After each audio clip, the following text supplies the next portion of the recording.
First off, I want to thank the crowd and everybody coming out today. It was really loud there in the fourth quarter and everything we thought it would be.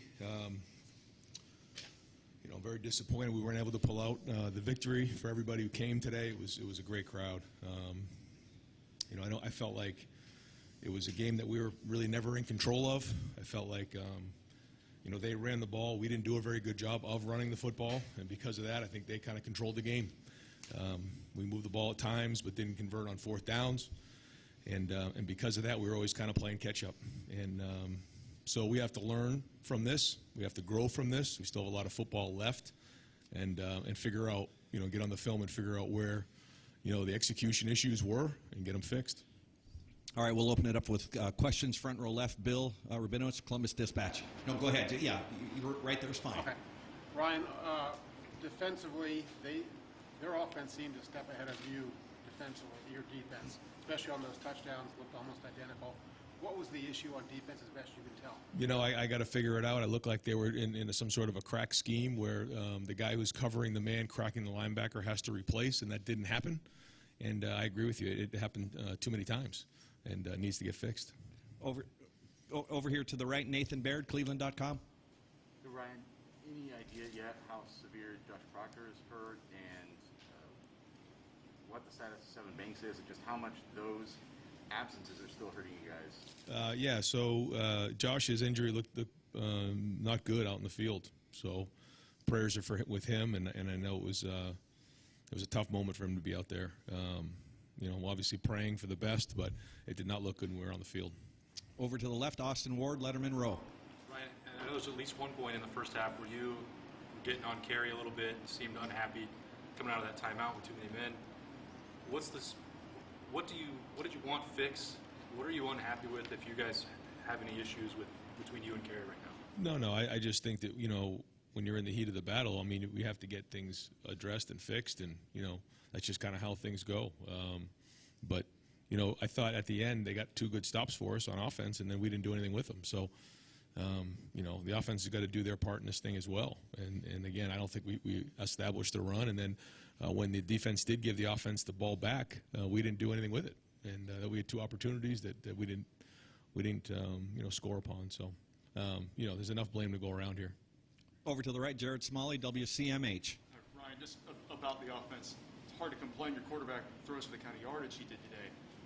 You're referring to the run game. Was that more the issue of just trying to get, instead of getting one or two, getting three or four, right, trying to keep them moving that way? Yeah, I think it was kind of that way. It seemed a little out of whack today for whatever reason, and then we didn't convert on those fourth downs. And like you said, sometimes when those go for 4 and 5 as opposed to 2 and 3, it makes all the difference in the world, especially in that plus territory. And it didn't today, and it kind of threw us off. And then it was 4th and 2, and I felt like we needed to go for it, and we threw it, and they hit us with a 0 blitz. And if we were running the ball a little bit better, probably would have ran it there, but just didn't feel great at that moment in that spot. So that's something we got to go back on as an offensive staff and get fixed and get addressed, because we want balance, and we don't have balance on the sheet. We have 484 yards passing and 128 yards rushing. That's not balance, and when we're not balanced, we're out of whack.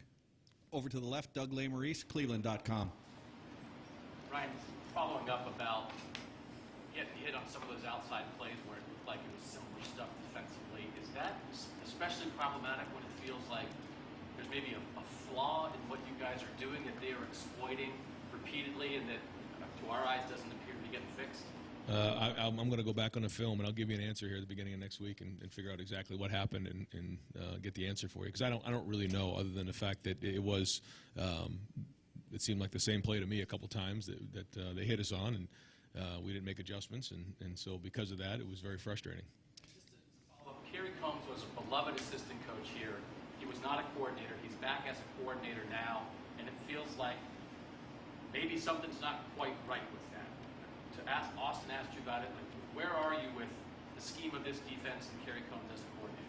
Well, I think that everybody on our staff works really, really hard, and we all make decisions together as a group, and ultimately it comes back on me. I'm the head coach, so like I said, we'll go back, we'll watch the film, and then we'll figure out where to go this next week. But again, ultimately it comes back on me because I'm the head coach. So right next door, Bill Landis, The Athletic.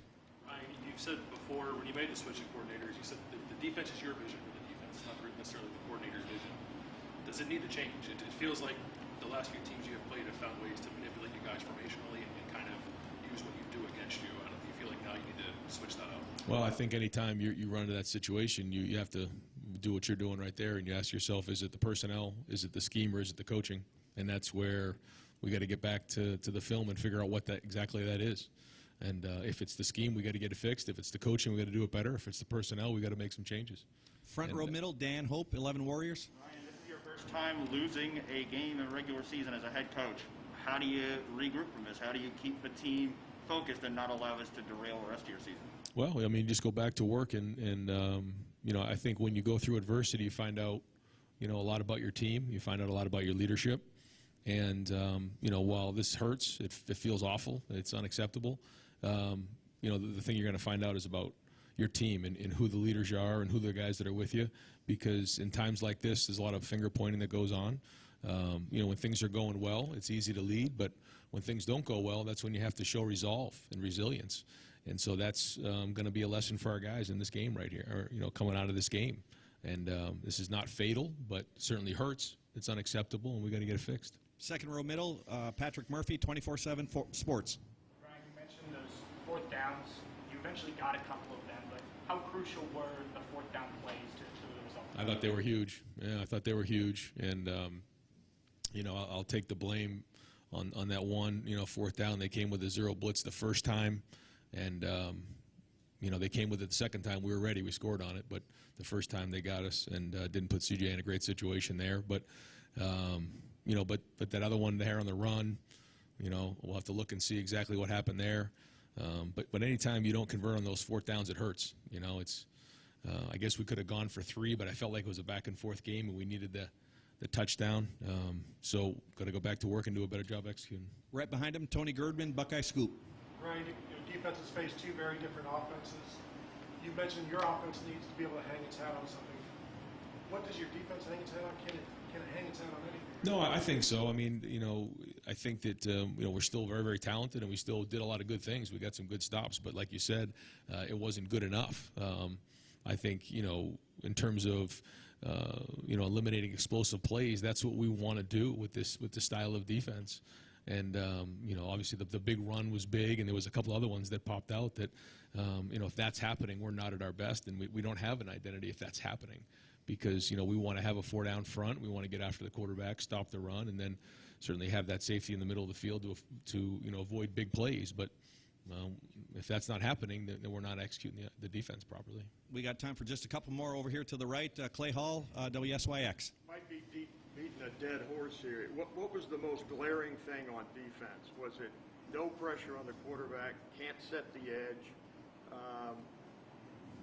Trying to think what it just seemed like so much time and space for them. I mean, again, I gotta, you know, go back and really, you know, when you come out of a game, sometimes it seems helter-skelter to you. You just remember plays, and there's a lot going on and a lot to process. But I know that, you know, the 3rd and 9 coming out on the 1-yard line, you know, it looked like, you know, somebody had somebody man-to-man. They were in conflict, and that didn't work out. And then that they set us with the same one for a touchdown later on, and then the perimeter run play where we didn't get the crack, that showed up a couple times. And so, you know, if they hit you with it once, you know, that's not good, but you want to get it fixed. If they hit you with it twice, then there's an issue that needs to be fixed. And so we got to look at that and figure out what that is. We got time for one more. We've got CJ here. I want to get him in there. Final question, Tim May, Emeritus. Yeah, is there one play right now, you had touched on a bunch of them, that right now, Ryan, if you could call over again, you would, you know? And then I wanted to ask you, the hit on Chris Olave happened right in front of you and stuff. Were you surprised that wasn't reviewed? There was no flag. I mean, what was your? I was told it was reviewed, and they made the decision that he turned his head right before, because it did look like that to me. But you know, they saw it upstairs in slow motion. I didn't. One call back. Nah, I probably wish I had a couple back. I probably wish that I had maybe in that last drive tried to run the ball a little bit more. Was probably trying to force the issue a little bit too much downfield, but. You know, I think that was just the way the game was going, and I felt like, you know, we had a pretty good rhythm throwing the ball at the time, and that gave us the best chance. But there'll be a lot of second-guessing. There always is after a loss. And so I think if we find that balance, there's less second-guessing. Coach, thank you very much. Thanks, guys.